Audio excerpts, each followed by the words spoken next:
Well, thank you. It's great to be here and for this Women's History Month. And I'd like to do this with a celebration of a history of women in the military, because oftentimes we don't celebrate that as much as we should. So this is what I'm going to cover, and hopefully I'll teach you a little bit.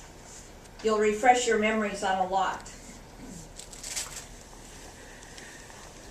This is a quote from our president, Lyndon Baines Johnson, and the underutilization of American women continues to be the most tragic and most senseless waste of this century.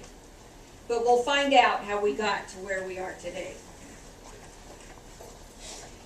So there are some myths on this slide, and there are some truths. And as we go through my talk, we'll find out which ones are myths and which ones are truths.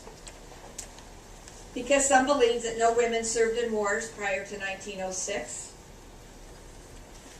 Early on, women masqueraded as men to serve. Is that true or false?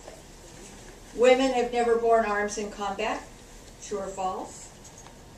Women were fully accepted in the services after World War I.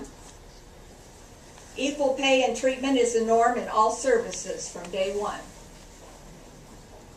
Or today we can serve in all occupations. Some are true, some are false. So in the American Revolution, women did indeed masquerade as men in order to serve as soldiers in war, to fight for their country and to free themselves from the British. But we were allowed to go to war. The Continental Army authorized 3 to 6 women per company to cook, sew, and wash clothes for the soldiers. But we also served as nurses, couriers, and spies. Because who would think of us sweet little women being spies?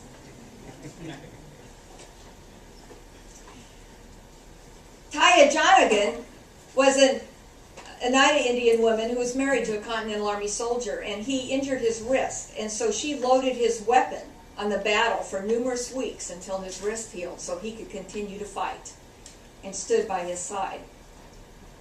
Deborah Sampson, who is the top picture there, she enlisted in the Army as Robert Shirtliff.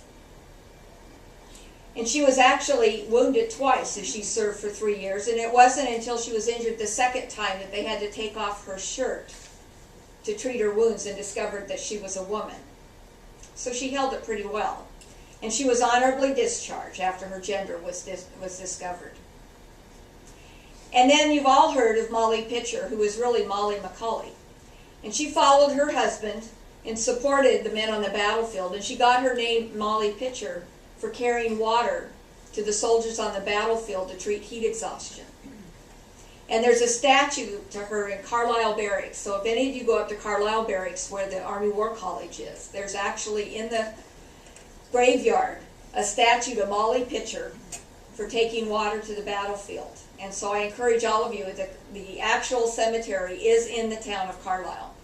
And go visit Molly Pitcher, because the statue is in honor of her. And so she's very famous there. Though she seems to be helping with the cannon right there in that picture. So I think she did a little more than carry water. We then progressed to the Civil War. And again, we had the camp followers, those women that followed their fathers, their brothers, and their husbands to the battlefield. And they maintained that normalcy by cooking, sewing, and doing laundry for their respective sites, because of course we didn't have a good logistics division to do all that for us. But again, we served as good spies, scouts, smugglers, saboteurs, and couriers for all those letters that had to get back and forth, because we didn't have a good setup for that, for commos. But the most significant contribution was also in the medical services. It was not well set up. So first we had Clara Barton, who was well known as the American Red Cross, the founder that she set up, and she was also known as the Angel of the Battlefield. And she was a nurse who consistently stocked supplies, allowing soldiers to have adequate medical provisions to treat their wounds. On the far right, in that delightful skirt, we have a Confederate spy, Isabel Boyd. And she gathered information from the Union soldiers with all the flirts that she could gather and relayed that to the Confederate Army. She was eventually caught after risking her life numerous times, and she was tried as a spy. One of the best is Harriet Tubman at the bottom. She was at one time a slave. She was mistreated. She had a learning disorder and a speech deficit. But she also was an abolitionist who served as a scout, a spy, and a nurse for the Union Army. She freed over 700 slaves throughout the war, and she actually worked for James Brown. And she led a raid up the Combahee River. She burnt all the Confederate property, and it amounted to $700 million, which in that time was a lot of supplies.